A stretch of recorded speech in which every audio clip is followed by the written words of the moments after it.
Imagine a world where your clothes weren't just fashion, but your life support system. What if every stitch, every hide, meant the difference between survival and succumbing to the brutal prehistoric cold? Did you know that Stone Age fashion wasn't about looking good, but about literally staying alive? Think your winter coat is tough? Try surviving an ice age with nothing but animal hides and your wits. We often picture our ancestors in simple, crude garments. The reality was far more sophisticated. Survival in the Stone Age meant conquering diverse and brutal climates, and their clothing was the first line of defense. This wasn't just about warmth. It was about creating a personal shelter, a shield against rain, wind, and sun. From sub-zero ice age winds to scorching summer heat, clothing was the paramount tool for survival. The process began not with a needle, but with a successful hunt. The raw material was a gift of survival. Rawhide is stiff and prone to decay. The first step was a laborious cleaning process, demanding skill and strength. Next came the transformation, tanning. Using methods like smoking or working in animal brains. The tools were rudimentary, yet perfect for their purpose. Bone, stone, and sinew became the instruments of creation. This was far beyond simple wraps. Skins were cut and tailored, designed to fit the human form for maximum warmth and mobility. Every stitch was a point of strength. Using sinew for thread and bone for needles, they engineered garments that could withstand incredible stress. The result was a masterpiece of prehistoric engineering, a garment that was both a shield and a second skin. Clothing wasn't just for defense against the cold. It was a tool for the hunt. It was the art of becoming invisible. Protection meant more than just warmth. Thick hides guarded against the cuts, scrapes, and bites of a hazardous world. Garments became the first tool belts, with integrated loops and pouches to carry the essential implements of daily life. They created the first backpacks and bags, engineering ways to carry food, tools, and even infants, liberating their hands for other tasks. A single garment could serve multiple purposes: a coat, a blanket, a shelter, a testament. But survival wasn't their only concern. These garments were also canvases for expression, for identity. Using pigments from the earth, they added color and symbols, telling stories and expressing their connection to the world around them. Certain items, a rare fur, a predator's tooth, or a string of claws, were more than decoration. This was a communal effort. The survival of the individual depended on the skills and cooperation of the entire group. The tools and techniques have changed, but the fundamental principles discovered in the Stone Age endure. The layering systems in today's most advanced outdoor gear are a direct echo of the ancestral wisdom our ancestors perfected. Revisiting this ancestral wisdom not only connects us to our past, but also informs a more sustainable future. Their clothing was not just hide and sinew. It was ingenuity, resilience, and the story of how we... It was a legacy passed from one generation to the next. A legacy of care, of knowledge, of survival.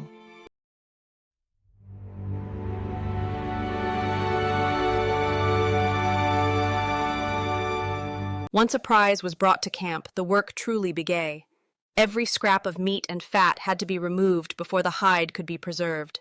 This was a race against decay, a process that required precision and an intimate knowledge of their raw materials. Every member of the clan had a role. Even the youngest children contributed, learning the ancient techniques through work that felt like play.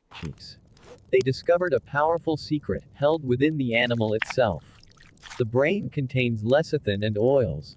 Working the paste into the hide was a long, tiring process. This crucial step would determine the leather's final softness and flexibility. As the hide dried, it had to be constantly stretched and worked to prevent it from turning stiff as a board. The final step was smoking. This golden smoke not only colored the hide but also sealed the fibers. Not all thread came from animals. They were masters of the plant world, creating strong cordage from nettles and bark for lighter tasks. But for strength, nothing matched sinew. Dried and separated, the tendons of a single animal could provide miles of thread stronger than any plant fiber. The tools that worked the hides were themselves masterpieces of engineering. To shape stone was to understand the hidden laws of physics.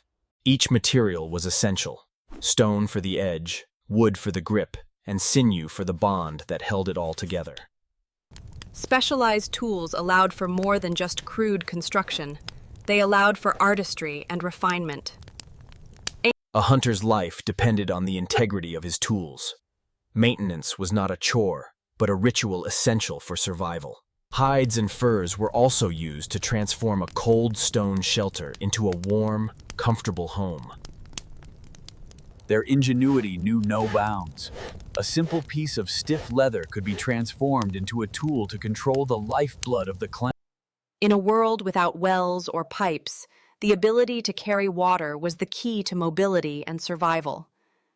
The waterskin allowed them to leave the riversides, to explore, to hunt, and to endure in lands that would otherwise be impassable. Clothing was a personal shelter, but larger hides offered protection for the group, allowing them to weather any storm. With these simple materials, they could create a pocket of warmth and safety anywhere in the vast, wild world. They understood the importance of protecting their feet. They crafted specialized footwear for every type of terrain and weather. Crafted goods were not just for personal use. They were a form of wealth, a way to build alliances and strengthen social bonds. The right clothing could mean the difference between a successful hunt and becoming the hunted. Silence was a weapon. And in moments of peace, their clothing provided something just as important as protection: comfort, and the freedom to simply be. Soft, clean leather also served a medicinal purpose, acting as a durable and breathable bandage to protect wounds from infection. While tanned leather was soft, untanned rawhide dried as hard as wood. It was their version of armor plate. This piece is from the great deer your father hunted, and this soft fur is from the first rabbit you helped me snare. Clothing was also a language of ritual. Special garments could transform a person, connecting them to their beliefs and the spirit world. In a world without waste, every item was precious. Repair was not a chore, but an essential skill. Just as important as knowing what to wear was knowing what not to wear. Their understanding of their gear was absolute. Day after day, their clothing was the faithful companion that allowed them to face the wilderness and return. The hunt did not begin with a chase, but with a silent conversation with the landscape. Every broken twig in the open wilderness, a spoken word could alert prey for miles. They spoke a silent language, a choreography of survival units. This knowledge was a legacy, passed down through generations. The survival of the clan depended on every... They augmented the camouflage of their clothing by becoming part of the shadows themselves, erasing the last traces of their human form. Their greatest weapon was patience. They could remain motionless for hours, a part of the landscape, waiting for the perfect moment. And then, the moment came. An explosion of motion, a test of speed, endurance, and strategy. The hunt was as much a battle of wits as of speed. They used their knowledge of every ravine and rock to their advantage. The generations of innovation led to this moment.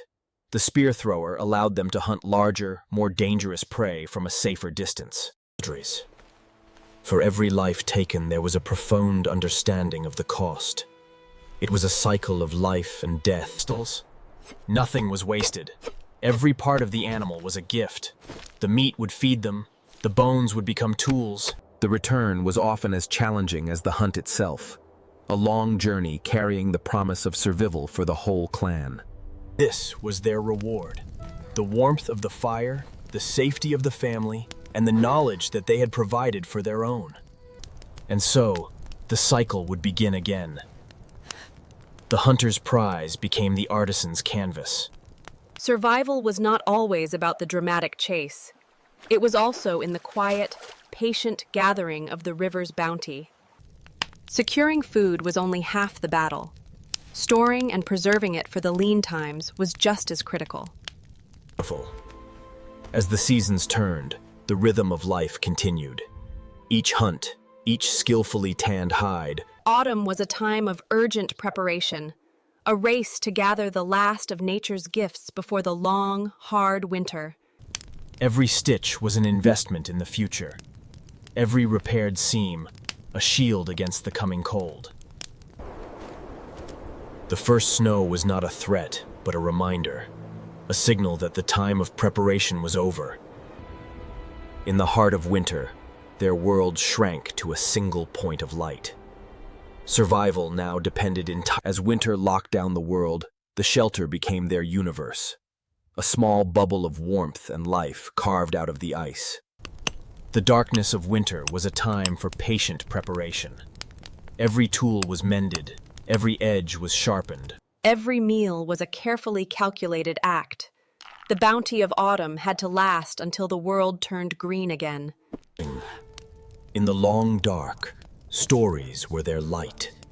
They were the threads that bound the generations. The greatest fear was the death of the fire.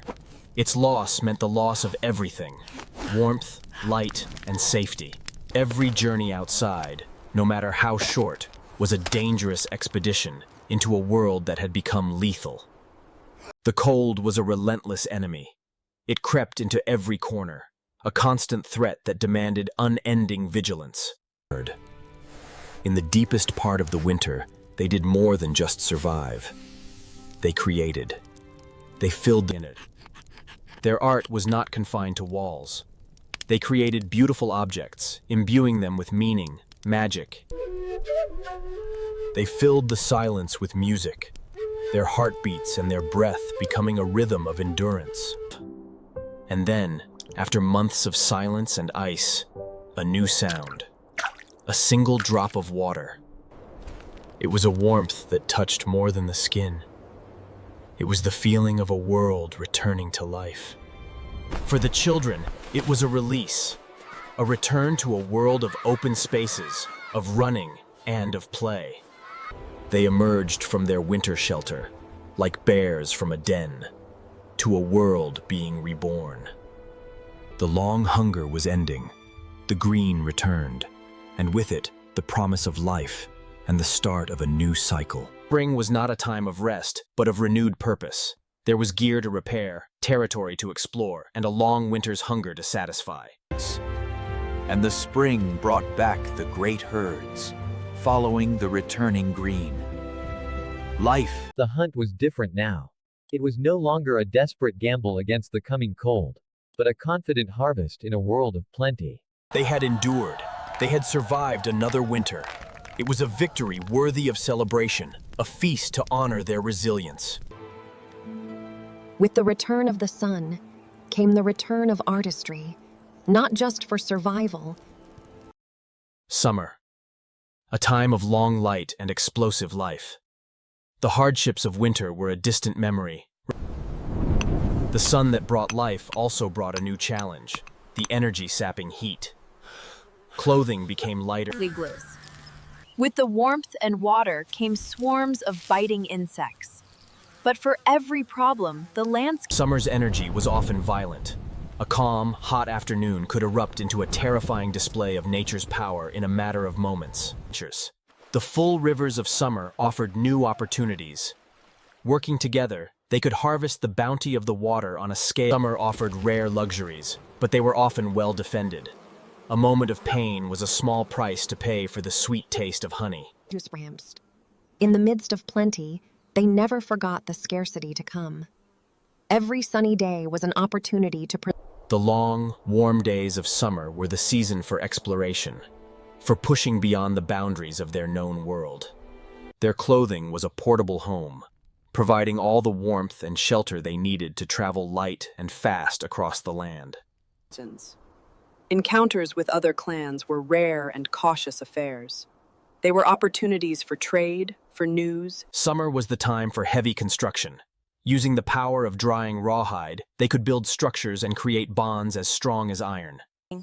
This one's flowers make a tea for coughs, but this one's pretty berries will make you sick. Summer was a living life. They lived their lives by the rhythm of the sun. The longest day of the year was a time to honor Thermus. But even on the warmest days, a whisper of the future could be seen. The great wheel of the year was already beginning. As their knowledge grew, so did the complexity of their garments. They became composite creations, each material chosen for a specific purpose. Every essential skill had to be learned through endless practice, guided by the patient hand of an elder. Caring for their clothing was as important as creating it. With proper maintenance, a well-made cloak could last a lifetime. Their clothes were woven with more than just sinew. They were woven with memories, with love, and sometimes with loss. They mapped their world, not on paper, but on the materials that sustain them. A piece of leather could hold the knowledge of an entire territory. They created ingenious solutions for every stage of life. The baby sling kept the most vulnerable members of the clan. They were masters of material science. They knew that the skin of a bison was for a winter cloak, while the fur of an otter was for a... They possessed an incredible toughness and a practical knowledge of healing. Even serious wounds could be treated with the same tools they used to stitch their clothes. Some skills were so perfect, so attuned to the materials, that they have remained virtually unchanged for tens of thousands of years. This was their world, a world built from scratch, sustained by their ingenuity, their courage, and the threads that bound them together. For the children of the Stone Age, there was no line between play and education. Their games were a rehearsal for survival. There were moments that marked the turning of a life. The first successful hunt was a passage from childhood to responsibility, earning one's place in the clan. History was not written in books, but upon the land itself. Every rock and river had a name, a story, a meaning. In a small, close-knit group, conflict was a dangerous fire. It was the wisdom of the elders that kept the peace and maintained the... They lived with death as a constant neighbor. Their rituals showed a profound respect for the departed and a belief that the journey did not end here. They believed the world was alive with spirits, of the animals, the land, and their ancestors. It was a world of reciprocity. A life taken required thanks to be given. Survival was a partnership. The strength of the hunter and the skill of the artisan were two halves of a single whole. The clan was a world of interwoven communities. The women's circle was a powerful social and economic hub. The roles of hunter and defender were not exclusive. When danger threatened the home, every member of the clan was a warrior. At certain times of the year, at places of great abundance, the scattered clans would come together. Trade was the lifeblood of their extended society. It moved essential resources, unique materials, and new ideas across the vast landscape. New families were the threads that wove the scattered clans into a larger human tapestry, creating a network of kinship that spanned the horizon. Friendly competition was a way to test skills, build respect, and turn strangers into friends. Their world has vanished, but they left behind echoes, whispers in stone. We search for them in the earth, sifting through the dust of millennia, seeking to touch the lives of those who walked before us. The challenges they faced sparked the first fires of human ingenuity. The world they knew is buried beneath our own, a lost landscape of memory upon which we have built our modern lives. The fires have changed, the stories are different, but the human need to gather, to share, and to find... They were not primitive. They were pioneers. They were the innovators, the artists, and the survivors who made us who we are. They lived lives of incredible hardship, but also of incredible beauty, meaning, and sophistication. And the archaeological record confirms this. We find them buried with astonishing artistry, a testament to the same skills, the same materials, the same dedication to quality. The thread of their craftsmanship runs directly to our present day. So when you put on your coat to face the cold, remember them.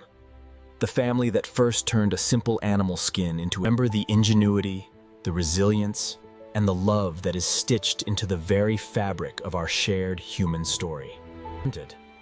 We find the ghosts of their homes, not just in caves, but in incredible structures built on the open plains. Magics. Perhaps the most profound echo they left is not in stone or bone, but within ourselves. When we attempt to replicate their work, we are humbled. We discover a level of skill, patience, and physical toughness. The material they mastered is still woven into the fabric of our lives, chosen for its unique combination of strength. Even their designs echo in our most modern creations, as we sometimes rediscover the simple genius of their solutions. In the coldest places on Earth, the ancient ways have never been surpassed.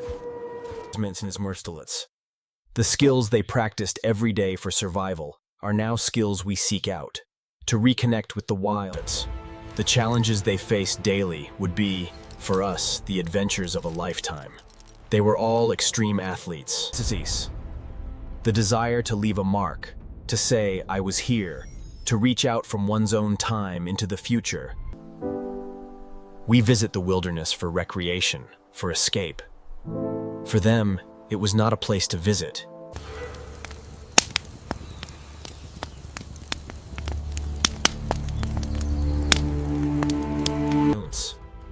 They left us more than their genes and their inventions.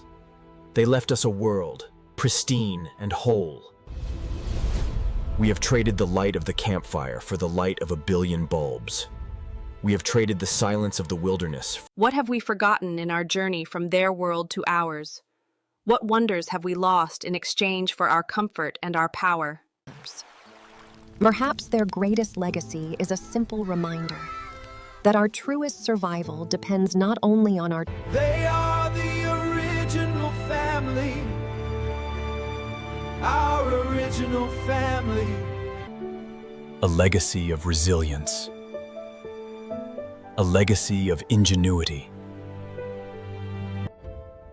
And a legacy held together by a single, simple thread.